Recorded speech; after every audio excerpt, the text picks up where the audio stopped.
Entonces son cosas que tenemos que tener muy en mente cuando vamos a hacer un estudio de casos y controles.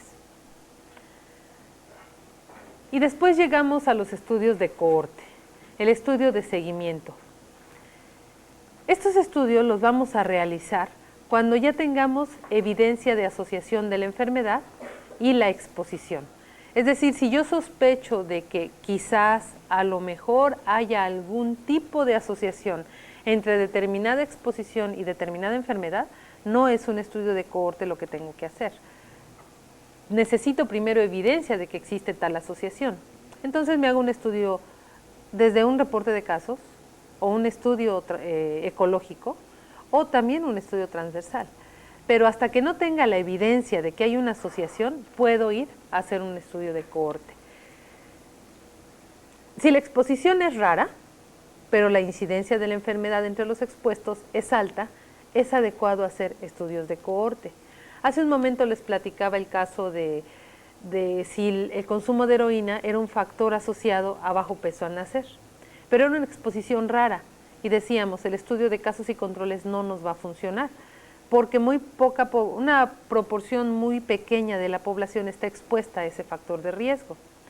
Entonces aquí, lo que sí nos puede funcionar es un estudio de cohorte, es decir, nos vamos a grupos de alto riesgo, nos vamos a población que consume heroína y entonces buscaríamos un grupo de personas consumidoras de heroína, un grupo de mujeres que no consuman heroína y seguimos su embarazo para determinar el peso al nacer del niño. Y entonces responder la pregunta que teníamos, si había asociación o no entre consumo de heroína y bajo peso al nacer. Aquí tenemos problemas éticos. Si sabemos que la mujer es heroinómana, pues estamos en la obligación de persuadirla para que deje el hábito. Sin embargo, esto es difícil de lograr, de modo que, siempre haciendo ese intento para no caer en estas contradicciones éticas, pues vamos a observar qué es lo que sucede. También es adecuado hacer estudios de cohorte cuando el tiempo entre la exposición y la enfermedad es corto. Es decir, no voy a tener que esperar mucho tiempo entre que la gente se expone a que se enferma.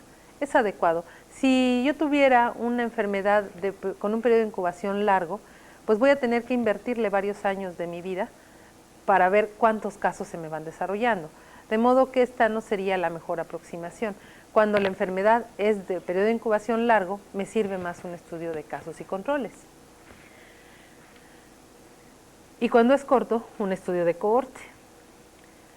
Si las pérdidas pueden ser minimizadas, yo tengo que ver esto. Precisamente el estudio de cohorte pues plantea compromisos a largo plazo. Estos compromisos a largo plazo pues implican que voy a estar siguiendo a las personas durante quizás 1 año, 2 años, 3 años. Tengo la certeza de que las personas van a participar ese tiempo conmigo.